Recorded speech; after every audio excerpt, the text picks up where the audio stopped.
네, 오늘 우리에게 주시는 하나님의 말씀은 에베소서 5장 21절에서 33절까지의 말씀, 제가 가진 성경의 316면 에베소서 5장 21절에서 33절까지의 말씀, 조금 길긴 합니다만 우리 같이 합독해 보겠습니다.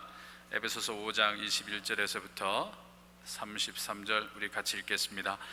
그리스도를 경외함으로 피차 복종하라. 아내들이여 자기 남편에게 복종하기를 주께 하듯 하라. 이는 남편이 아내의 머리됨이 그리스도께서 교회의 머리됨과 같음이니 그가 바로 몸의 구주시니라. 그러므로 교회가 그리스도에게 하듯 아내들도 범사에 자기 남편에게 복종할지니라. 남편들아 아내 사랑하기를 그리스도께서 교회를 사랑하시고 그 교회를 위하여 자신을 주신같이 하라. 이는 곧 물로 씻어 말씀으로 깨끗하게 하사 거룩하게 하시고 자기 앞에 영광스러운 교회로 세우사 티나 주름 잡힌 것이나 이런 것들이 없이 거룩하고 흠이 없게 하려 하심이라. 이와 같이 남편들도 자기 아내 사랑하기를 자기 자신과 같이 할지니 자기 아내를 사랑하는 자는 자기를 사랑하는 것이라. 누구든지 언제나 자기 육체를 미워하지 않고 오직 양육하여 보호하기를 그리스도께서 교회에게 함과 같이 하나니 우리는 그 몸의 지체임이라. 그러므로 사람이 부모를 떠나 그의 아내와 합하여 그 둘이 한 육체가 될지니 이 비밀이 크도다. 나는 그리스도와 교회에 대하여 말하노라. 그러나 너희도 각각 자기 아내 사랑하기를 자신같이 하고 아내도 자기 남편을 존경하라. 아멘. 지난 5월 21일은 한국에서는 부부의 날로 정했습니다. 예전에는 부부의 날이라는 것이 없었습니다. 그런데 최근에 들어오면서 이 부부의 관계에 점점 균열이 오고 위기가 오고 파국이 늘어나니까 아마 부부의 날이라는 것을 인위적으로 정해서 아마 부부가 하나가 되는 다짐도 해보자, 그런 뜻에서 이 부부의 날을 정한 것 같습니다. 부부는 무촌입니다. 그래서 이 말은 그만큼 부부의 사이는 아주 깊은 사이라는 것입니다. 촌수로 따질 수 없는 사이라는 거죠. 그러나 역설적으로 이 무촌이라는 것은 잘못하면 한순간에 남남이 될 수 있는 위험한 사이라는 것을 우리에게 알려주고 있습니다. 부부라는 것은 모름지기 서로가 기댈 수 있는 느티나무 같은 존재가 돼야 합니다. 서로의 눈물을 닦아줄 수 있는 그런 존재가 돼야 합니다. 그렇지만 한국이나 미국이나 부부들의 자화상이 별로 그렇지 못합니다. 한국에는 부부 중에 10쌍 중에 한 쌍이 별거 상태라고 합니다. 같이 살지만 또 이 심리적으로 이혼 상태에 들어간 부부들도 적지 않습니다. 우리 교민사회에도 부부가 같은 집안에 살지만 사실상 정서적으로 이혼 상태에 빠진 부부들이 많습니다. 부부가 한 지붕에 살지만 별로 대화가 없습니다. 부부가 각방을 사용합니다. 부부간의 대화가 가정의 경제 문제, 또 아이들에 대한 대화가 전부입니다. 부부가 살갑게 대화를 나누거나 마음의 깊은 소통이 이루어지지 못하고 있습니다. 결국 심리적으로는 남남인데 이혼으로 가는 것은 귀찮을 따름입니다. 그래서 각종 불평과 부담을 피하기 위해서 단지 법적인 이혼, 혼인 상태를 그냥 유지하며 살아가는 부부들이 많습니다. 2012년에 한국보건사회연구원이 2012년 혼인 실태와 가족 주거의 변화라는 보고서를 냈습니다. 근데 거기에 아주 흥미로운 조사 결과가 나와 있는데 이혼이나 별거의 이유로는 경제적인 문제가 제일 많았습니다. 이어서 배우자의 외도, 성격 차이, 그리고 학대, 폭력, 가족 부양의 의무 불이행 등의 순서였습니다. 예전에는 성격 차이가 가장 많았는데 최근에는 경제적인 문제가 가장 첫 손가락으로 꼽히고 있습니다. 급변하는 사회환경 속에서 이 결혼과 이혼에 대한 가치관이 변화하고 있습니다. 예전에는 가난해도 꿈이 있으면 부부들이 함께 신앙으로 또 신뢰로 어려움을 이겨냈습니다. 그런데 물질 지상주의가 만연되다 보니까 이제는 오늘 현대 사회에서 그 삶의 우선순위가 바뀌고 있습니다. 가정사역의 전문가인 송기론 목사님이 이렇게 얘기를 하고 있습니다. 죽음을 앞둔 사람에게 인생에서 가장 소중한 것이 무엇인가를 물으면 대부분 가족이라고 고백합니다. 하지만 우리는 가정의 소중함, 이 가족의 가치를 배울 기회가 거의 없었습니다. 이렇게 얘기하고 있습니다. 교회도 사실 이 가정사역이란 말이 도입된 지가 얼마 안 됩니다. 요즘에 교회에서 이렇게 아버지 학교, 어머니 학교 이런 가족 사역이 시작된 지는 아주 역사적인 연원이 짧습니다. 근데 가정 문제 전문가들이 이구동성으로 불화에 빠진 부부들이 경제 문제, 성격의 차이, 성적인 생활의 부조화 등의 다양한 이유를 대는데, 그러나 그분들이 얘기하는 것은 근본적인 원인은 부부간의 의사소통을 개선하려는 의지가 보이지 않기 때문에 그렇다, 이렇게 진단하고 있습니다. 그래서 교회가 그런 면에서 앞으로 이 가정사역을 활성화하고 가정사역에 중점을 두는 것은 중요하다고 생각합니다. 오늘 우리가 읽은 이 에베소의 본문에서 사도 바울은 이 가정이라는 것이 부부가 결혼해서 육체적인 관계를 갖고 또 사랑을 나누고 그러한 인간의 사랑의 장애만 축소해서 생각하는 견해에 대해서 조금 이의를 제기하고 있습니다. 그러니까 부부 생활도 하나님의 거룩한 구원의 계획, 거기에 포함되어 있다는 거죠. 가정도 자녀도 그 하나님의 거룩한 구원의 계획에 포함되어 있음을 우리에게 말씀해 주고 있습니다. 그 구원 계획 가운데 부름받은 성도들은 가정생활도 부부생활도 믿지 않는 사람과는 좀 더 달라야 된다, 이러한 말씀을 주시고 있습니다. 사도 바울은 에베소 곳곳에서 우리가 지난날에 우리가 하나님을 알지 못하고 살던 때와 이제는 구원받은 현재의 삶과는 질적인 차이가 있음을 말하고 있습니다. 이 성도들의 정체성에 대해서 성도들의 신분에 놀라운 변화가 생겼다는 거죠. 그래서 그들은 이제 모든 삶이 하나님 보시기에 합당한 삶을 살아야 한다라고 말씀하고 있습니다. 에베소 5장 18절 말씀 한번 읽어보겠습니다. 시작. 술 취하지 말라. 이는 방탕한 것이 오직 성령으로 충만함을 받으라. 이렇게 오직 성령으로 충만함을 받으라라고 말씀하면서 사도 바울은 계속해서 오늘 우리가 읽은 본문 속에서 그 다음에 6장 속에서 성령 충만함은 아내와 남편의 관계, 그리고 자녀와 부모의 관계, 그리고 종과 주인과 같은 모든 인간관계에 적용대함을 말씀하고 있습니다. 성령 충만함이 구체적인 가정생활에도 부부관계에도 나타나야 된다는 것이죠.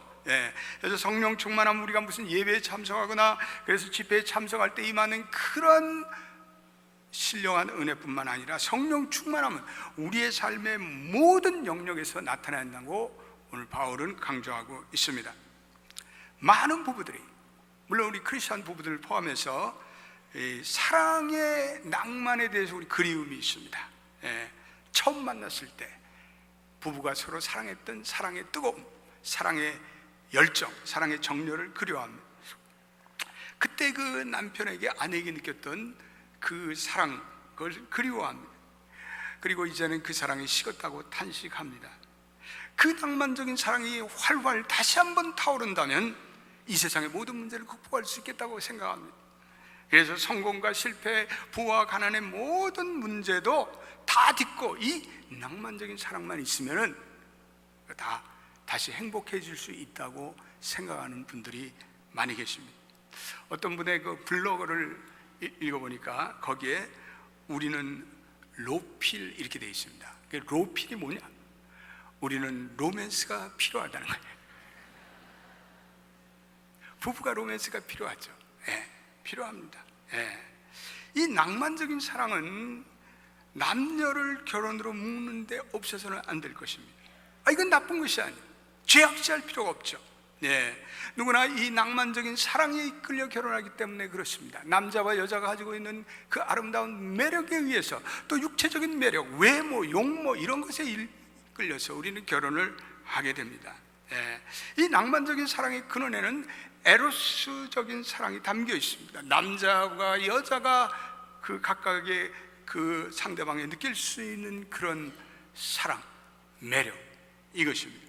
이 사랑도 하나님 주신 사랑입니다. 그래서 결혼 사랑에 이 낭만적인 사랑이 없다면 그 사랑의 맛을 모르는 거죠. 이 낭만적인 사랑은 아주 아름답고 황홀하고 그리고 아주 짜릿합니다. 이 사랑에 빠지면 눈이 멀어요. 그래서 그 사랑에 빠지면 상대방의 흠과 그리고 추한 것들 보지 못하게 가려줘요. 그래서 그 사랑에 빠져 있을 때는 상대방의 모든 약점도 다 아주 좋게 보여요. 그래서 그 사랑에 빠진 청춘 남녀들 보면 얼마나 즐겁고 마음이 붕붕 떠서 하늘을 나르는 것 같이 그렇게 살아가는 것을 보게 됩니다. 그런데 문제는 이 낭만적인 사랑의 시간이 흐르면서 반드시 퇴색되는 데 있다는 거예요. 언제부터인가 이 낭만적인 사랑이 떠나갑니다. 그러면 무엇이 이 낭만적인 사랑을 상실케 하는가에 대해서 근본적인 문제 질문을 제기하는 사람들은 별로 없습니다. 그리고 그냥 그 낭만적인 사랑이 떠난 것 그것에만 원망을 합니다. 상대방을 원망합니다. 그 사랑에 집착한 채 부부 생활을 하려고 듭니다. 신혼생활에는 이 사랑이 있기에 달콤합니다. 그런데 신혼이 지나고 몇 년이 흐르고 어느 날부터 그 행복한 시간이 사라지고 말았습니다. 물론 어떤 부부는 이 사랑이 10년, 20년 아니 지금도 계속된대요. 자기는 배우자 아내의 손만 만지면 전기가 짜르짜르 온다는 분도 계셔요. 그 사랑이 계속되기를 축원합니다. 계속되세요. 너무 좋은 거예요. 그 에로스적인 촉감이 영원하기를 바랍니다. 그렇지만 현실적으로는 그 낭만적인 사랑이 오래가는 부부들이 얼마나 되겠습니까? 왜 그 사랑이 오래가지 못합니까? 성경이 그 진리를 우리에게 명쾌하게 보여주고 있습니다. 다른 곳에서는 전혀 찾을 수 없는 해답이 이 창세기에 나타나고 있습니다. 아담이 하와를 자기 아내로 맞아. 그래서 아담이 하와와 한 몸이 되어 한 부부 커플이 탄생됐습니다. 아담이 하와를 보고 정신이 없어서 이는 내 뼈 중에 뼈요 살 중에 산이라. 와, 이렇게 아름다운 여인이 어디? 감탄, 사랑을. 그런데요, 그 아담과 하와의 그 사랑이 언제부터 무너지기 시작했습니까? 성경은 기록하기를 바로 그들이 죄를 범하는 순간으로부터 그 사랑이 무너졌다고 말씀하고 있습니다. 그 순간부터 아담과 하와는 철저히 이기주의자로 변신합니다. 하나님 앞에 사랑한다고 할 때는 언제고 이제는 서로가 책임을 전가하고 그리고 서로를 탓하고 서로를 원망하고 그런 처참한 부부관계로 전락하고 맙니다. 우리는 낭만적인 사랑을 좋아하는데 문제는 인간에게는 여전히 죄성이 남아있다는 거예요. 그래서 아무리 순애보적인 사랑을 한다고 할지라도 우리는 이기주의자의 본성을 버릴 수가 없어요. 그래서 조금만 잘못하면 사랑하는 사이가 미움의 사이로 변질돼요. 서로 원망하고 서로 책임 전가하고 그리고 서로에게 책임을 전가하게 됩니다. 맨 처음에는 사랑의 이 낭만적인 사랑에 어두워서 눈이 어두워지는데 그러나 현실의 삶이 계속되면서 죄성의 본질이 들어가면서 그 아름답던 사랑의 드레스를 여지없이 찢어버리고 맙니다. 이미 결혼 생활을 10년 이상 해보신 분들은 누구나 실감하는 이야기입니다. 자기 만족을 추구하는 인간의 이기적인 본성 때문에 부부들이 서로 실망하게 됩니다. 그리고 다투게 됩니다. 대화가 빈곤하게 됩니다. 그래서 할 말이 있으면 자녀를 통해서 간접적으로 대화합니다. 야, 네 아빠한테 전해라. 야, 네 엄마한테 전해라. 그럼 애들은 신경질 나니까 싸움은 지들이 하고 말이야. 나를 왜 이렇게 괴롭혀? 남편은 점점 가정에 대한 취미가 사라집니다. 그리고 가정을 소홀히 하고 집에 들어가고 싶지 않은 거예요. 아내는 아내대로 짜증을 내는 거예요. 바가지를 긁고 그 바가지 긁는 소리가 온 집안에 넘쳐나요. 갈수록 단절감과 소외감과 권태감이 이 두 사람 사이를 무너뜨립니다. 더구나 우리가 살아가는 이 미국 사회는 수많은 장애물과 어려움이 우리 미국을 살아가는 이 한인 부부들에게 쥐레밭처럼 펼쳐지고 있습니다. 언어와 문화적인 스트레스가 있어요. 또 한국에서는 사회적인 지위를 누리던 그 지위를 우리가 여기 와서 누리지 못하는 안타까움이 있어요. 남편은 물론 아내도 오랜 동안 장시간 육체 노동을 하면서 살아가는 분들이 많습니다. 마음의 여유가 없어요. 심신이 고달퍼요. 그렇기 때문에 이 이민사회라는 토양은 어떤 의미에서 사랑의 이런 불꽃을 태우기엔 너무나도 고약한 토양입니다. 너무나도 척박한 토양입니다. 너무나도 험한 비탈길이에요. 아울러 요즘에는 부부들이 이렇게 장기적으로 헤어져 살 수밖에 없는 현실적인 어려움들이 많습니다. 자녀들의 공부로 인해서 또 부부들이 떨어져 있는 분들도 많습니다. 한국의 그 대학의 교수들의 거의 50% 이상이 부부들이 서로 떨어져서 자녀들을 데리고 또 여기 와서 공부하시는 그런 분들도 많다고 합니다. 부부가 직업적인 사정으로 인해서 요즘에는 주말 부부가 된 가정들도 많고, 어떤 부부들은 1년, 2년 이렇게 떨어져서 살아야 되는 그러한 일들도 있습니다. 또 요즘에 질병들로 인해서 부부가 예전처럼 이 사랑의 금수를 누릴 수 없는 고통도 있습니다. 낭만적인 사랑으로 모든 것을 극복할 수 있을 것 같은데 그렇지 않습니다. 경제적인 원인으로, 삶에 대한 불안감으로, 자녀의 문제로, 질병으로 그 낭만적인 사랑이 금방 상처기가 납니다. 낭만적인 사랑은 대단한 것 같은데 충격을 한번 받으면 그 충격에 심한 상처가 나고 맙니다. 그 사랑을 오래 지속하기에는 우리의 현실이 너무 어렵습니다. 쉽지가 않습니다. 만만하지가 않습니다. 얼마 전에 텔레비전에서 한국의 어느 부부에 대한 삶을 영상으로 보게 되었습니다. 근데 그 남편이 도시에 살면서 직장 생활을 하는데 남편에게 심한 중병이 찾아온 거예요.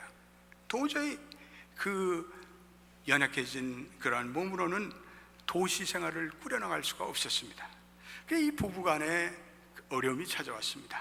그랬더니 그래도 이 부인이요 아주 착한 심성을 가지고 있었어요. 그래서 남편과 아내가 서로 의논을 해서 제주도로 과감히 귀농을 합니다. 제주도로 이주를 해요. 그래서 그곳에서 해산물을 채취하고 그리고 농사를 지면서 살아갑니다. 아내가 해녀가 되었어요. 그래가지고 바다에 잠수해서 해산물을 따는데 어느 날 아내가 늦게까지 이 바다에서 나오질 않는 거예요. 그러니까 남편이 걱정이 돼서 안타까움으로 자기 아내를 기다리는 그러한 모습이 영상에 잡혔습니다. 전 그걸 보면서 눈물이 나더라고요. 이야, 이렇게 저렇게 아름다운 부부가 있는가? 우리 시대에도 저렇게 아름다운 부부가 있단 말인가? 그러나 현실적으로 그런 순애보적인 사랑을 누리며 살아가는 사람들이 얼마나 있습니까? 우리는 조금만 어려워지면 서로가 서로를 원망합니다. 서로에게 아픔과 상처를 줍니다.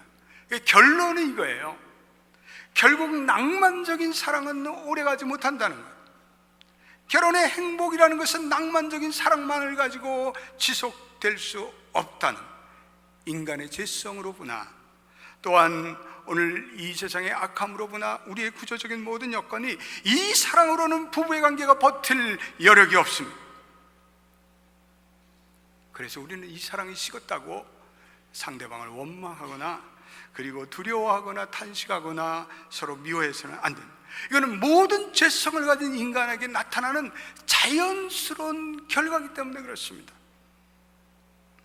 더구나 이 미국이라는 거대한 광야를 살아가는 오늘 이민자들의 부부에게 이 낭만적인 사랑이라는 이 사랑이 영속적으로 지속되기에는 너무나도 어려운 현실의 장애물들이 지뢰밭처럼 펼쳐지고 있습니다. 그러므로 하나님께서는 그의 자녀들에게 이 낭만적인 사랑만 가지고 살 수 없다는 것을 깨닫고 그 낭만적인 사랑에만 머물러 있지 않기를 원하십니다. 하나님께서는 하나님의 자녀들에게 이 세상 사람이 감히 깨닫지 못하는 그러한 한 단계 더 승화된 부부의 관계로 나아가기를 원하십니다. 오늘 우리가 읽은 이 에베소의 말씀은 바로 하나님이 말씀하신 모든 부부들에게 아무리 낭만적인 사랑이 식었다 할지라도 포기하지 말고 계속해서 오늘 주신 이 하나님의 말씀을 품고 살아간다면 더 높은, 한 단계 더 높은 사랑의 관계를 유지하며 살아갈 수 있다고 우리에게 도전하고 있습니다. 그래서 오늘 이 말씀을 잘 듣는 가운데 성령께서 여러분들의 마음에 깨달음을 주시길 바랍니다. 이 오늘 본문에 보니까 진정한 결혼 생활의 행복이 아가페의 사랑에 있다는 것을 언급하고 있어요. 25절부터 오늘 본문에 사랑이라는 단어가 6번이나 무려 나오는데 이 사랑이라는 단어가 아가페라는 단어를 사용하고 있습니다. 이 사랑의 단어가 한 번도 에로스나 필로스와 같은 단어를 사용하지 않고 있습니다. 이 아가페는 하나님이 우리에게 보여주신 사랑, 아가페는 하나님이 예수 그리스도를 통해서 우리 인간을 사랑하신 그 사랑을 말합니다. 하나님은 이 아가페의 사랑으로 우리 인간을 사랑하셨습니다. 그래서 오늘 주님께서는 이 아가페의 사랑을 남편에게도 요구하시고 또 아내에게도 이 아가페의 사랑을 요구하고 계십니다. 그러므로 아무리 부부라 할지라도, 아무리 낭만적인 사랑이 끝난 부부라 할지라도 이 아가페의 사랑을 모른다면 진정 완전한 부부의 사랑에 들어갈 수 없다는, 그 사랑이 불완전하다는 것을 오늘 바울이 말씀해 주고 있습니다. 아가페의 사랑, 무조건적인 사랑입니다. 아가페의 사랑은 일방적인 사랑입니다. 이거는 희생적인 사랑입니다. 오늘 그리스도인의 부부들이 이 아가페의 사랑으로 묶여질 때만이 행복할 수 있다는 사실을 우리에게 보여주고 있습니다. 에로스의 사랑, 낭만적인 사랑, 시간이 흐르면 끝이 납니다.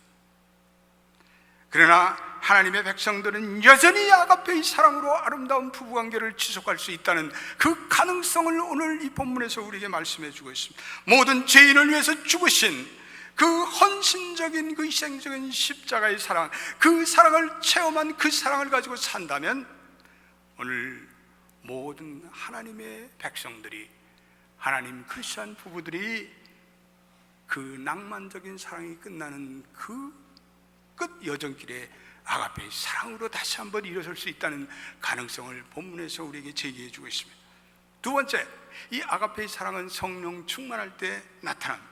그래서 바울은 성령 충만하라고 18절에 말씀하시고 계속해서 그 말씀을 남편과 아내의 관계, 그리고 자식과 부모의 관계, 그리고 종과 주인의 관계까지 흘러가고 있습니다. 성령 충만할 때, 지난주에도 얘기했지만 우리에게는 성령의 열매가 마칩니다. 성령의 열매의 맨 처음에 나타나는 열매가 뭡니까? 사랑입니다. 사랑. 그 단어도 똑같은 아가페의 사랑입니다. 오늘 성령 충만한 사람들은 이기적인 사랑을 하는 것이 아니라 성령 충만한 사람들은 하나님이 예수 그리스도를 통해서 보여주시는 그 십자가의 사랑을 안고 살아갈 수 있는 사람들이 바로 성령 충만한 사람들입니다. 세 번째, 이 아가페의 사랑은 성도들이 그리스도를 경외하는 가운데 서로 복종해야 한다는 것으로 말씀하고 있습니다. 여러분 21절에도 뭐라고 얘기하고 있습니다. 21절 거기에 보면 이렇게 되어 있습니다. 그리스도를 경외함으로 피차 복종하라. 경외함으로 복종하라. 22절 말씀도 22절도 한번 보시기 바랍니다. 복종하기를, 그리스도 복종하기를 죽게 하듯 하라. 이 복종이라는 단어가 우리가 극복해야 할 단어인데, 이 복종이라는 것은 그리스도를 섬기는 삶과 분리되지 않습니다. 우리가 하나님에 대한 경외의 마음을 가지고 사는 사람들은 서로가 서로를 순종하고 복종하고 존경할 수 있다는 것입니다. 성도에게서 이 그리스도라는 존재는 모든 삶의 영역에서 떠날 수가 없습니다. 우리는 언제나 그리스도라는 정체성을 떠나서 우리는 우리의 삶을 생각할 수 없습니다. 23절도 한번 읽어보겠습니다. 거기 23절에 뭐라고 말씀합니까? 중요한 말씀을 하고 있는데 23절 시작. 이는 남편이 아내의 머리됨이 그리스도께서 교회의 머리됨과 같음이니 그가 바로 몸의 구주시니라. 어떤 분들은 이 남편이 아내의 머리됨을 아내보다 높은 지위에 있다고 생각하는 사람들이 있습니다. 이건 성경에서 그런 해석은 아닙니다.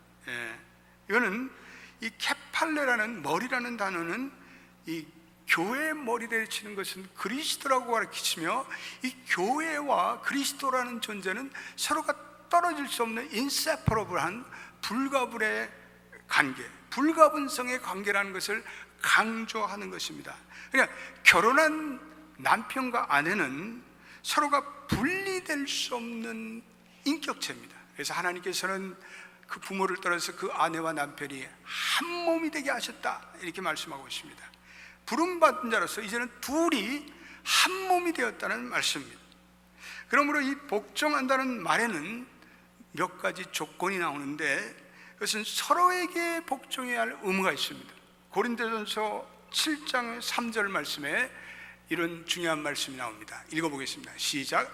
남편은 그 아내에 대한 의무를 다하고 아내도 그 남편에게 그렇게 할지라. 그런 후에 7장 4절에는 아내는 자기의 몸을 주장하지 못한다. 아내가 이것은 내 몸이다 라고 주장하지 못한다는 그런 일. 사실 결혼 생활에 있어서 부조가 생기는 큰 문제 중에 하나는 각각 남자와 여자가 갖는 어떤 성적인 욕구입니다.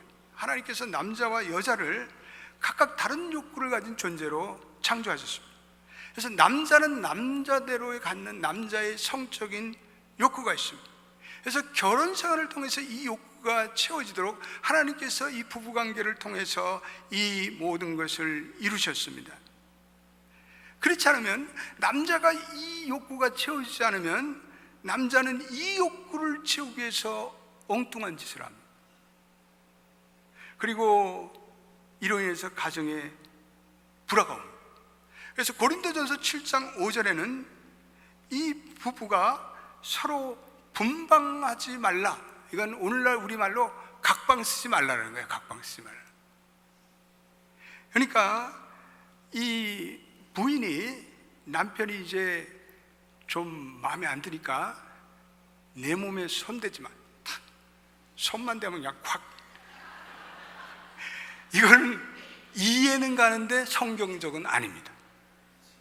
이해는 가는데 성경적은 아닙니다. 하나님께서 부부는 한 몸이라는 거예요. 그래서 이 몸을 주님께 드리듯 남편이 그러한 성적인 욕구가 일 때 남편에게 허용하라는 거예요. 믿습니까?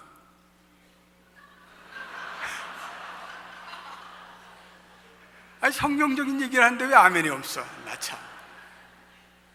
그래서 사도 바울이 분방하지 말라라고 하는 것은 이 남편이 그것이 이루어지지 않을 때는 탈선을 한다는 거예요. 다른 여자들 보고 침을 질질 흘리고 딴 생각을 하고, 그러한 욕구가 채워지지 않기 때문입니다. 이 점에서 이 아내는 남편을 도와줘야 돼요. 남편이 죄를 짓지 않도록 도와줘야 돼요. 어떡하겠어요? 또 남편들도 아내가 가지고 있는 여성으로서의 독특한 그 어떤 욕구를 배려해 줘야 돼요. 자상하게 들어주고 배려해주고 그 여성이 가지고 있는 독특한 이들을 채워줘야 돼요. 남편이 할 역할이 있고 아내가 할 역할이 있다는 거예요. 서로 이해하고 존중하라는 거예요. 그것이 오늘 30절의 말씀에 그러나 너희도 각각 자기 아내 사랑해를 자신과 같이 하고 아내도 자기 남편을 존경하라 라는 말씀이 바로 그 말씀이에요. 오늘 이 25절 말씀에 이렇게 우리에게 도전하고 있습니다. 같이 읽어보겠습니다. 시작. 남편들아 아내 사랑하기를 그리스도께서 교회를 사랑하시고 그 교회를 위해 자신을 주심과 같이 하라. 남편들아 아내를 사랑하라. 여기서 사랑이라는 단어는 그리스도께서 교회를 사랑하셔서 죽음의 희생까지 감당하신 그 예수님의 자기 부인적인 사랑을 얘기하는 거예요. 때때로 우리의 삶에 여러 가지 문제가 발생하고 심지어는 서로의 욕구를 채워줄 수 없는 불가피한 상황이 발생하기도 합니다. 그때 낭만적인 사랑이 가셔버리고 부부가 명분만이 남은 부부관계라 할지라도 이 아가페의 사랑을 가지고 두 사람이 하나로 묶여질 수 있다면 거기에는 세상 사람이 이해할 수 없는 위대한 사랑의 기적이 나타난다는 거예요. 행복하게 될 수 없는 구조적인 환경 속에서도 모든 그리스도인들의 부부들은 이 아가페의 사랑을 가지고 살아갈 수 있다면 어떤 부부도 극복 못할 결혼의 위기와 고통이라는 건 있을 수 없다는 거예요. 이 아가페의 사랑을 가지고 살아가는 모든 그리스도의 부부들에게는 하나님께서 반드시 놀라운 은혜를 베풀어 주시기 때문에 그렇습니다. 우리들 가운데 남편과 사별하신 분들이 있어요. 아내와 사별한 분들이 있어요. 홀로 인생을 살아가는 싱글맘들도 계셔요. 또 결혼하지 못한 우리 싱글들도 있습니다. 정말 이런 분들은 외로운 인생을 살고 있어요. 정말 어려운 삶을 살아가는 분들입니다. 인생의 기회가 오면요, 결혼하세요. 결혼하세요. 우리 권사님들 좋은 사람 있으면 결혼해.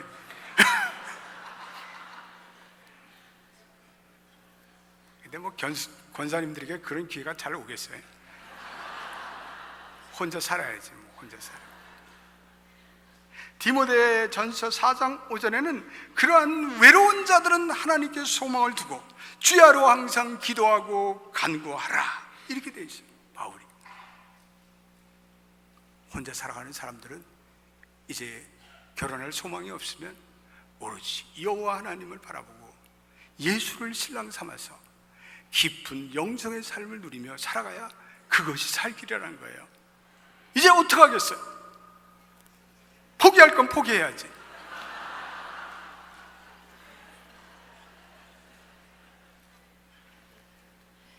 그렇지만 젊은 분들은 결혼하시라고요. 내가 주례해드릴 테니까. 그 죄책감 느끼지 말고 엉뚱한 짓 하지 말고 결혼을 해서 하나님이 주시는 합법적인 관계 속에서 살아가라는 거예요. 오늘 주시는 말씀이에요. 예. 오늘 우리 교회 싱글들도 있고 싱글맘들도 있습니다. 저도 우리 막내 동생이 있는데 우리 집에서 제일 먼저 결혼할 것 같은데 뭐 한두 번 결혼 홍기를 놓치더니 그냥 혼자 살아요. 그래서 내가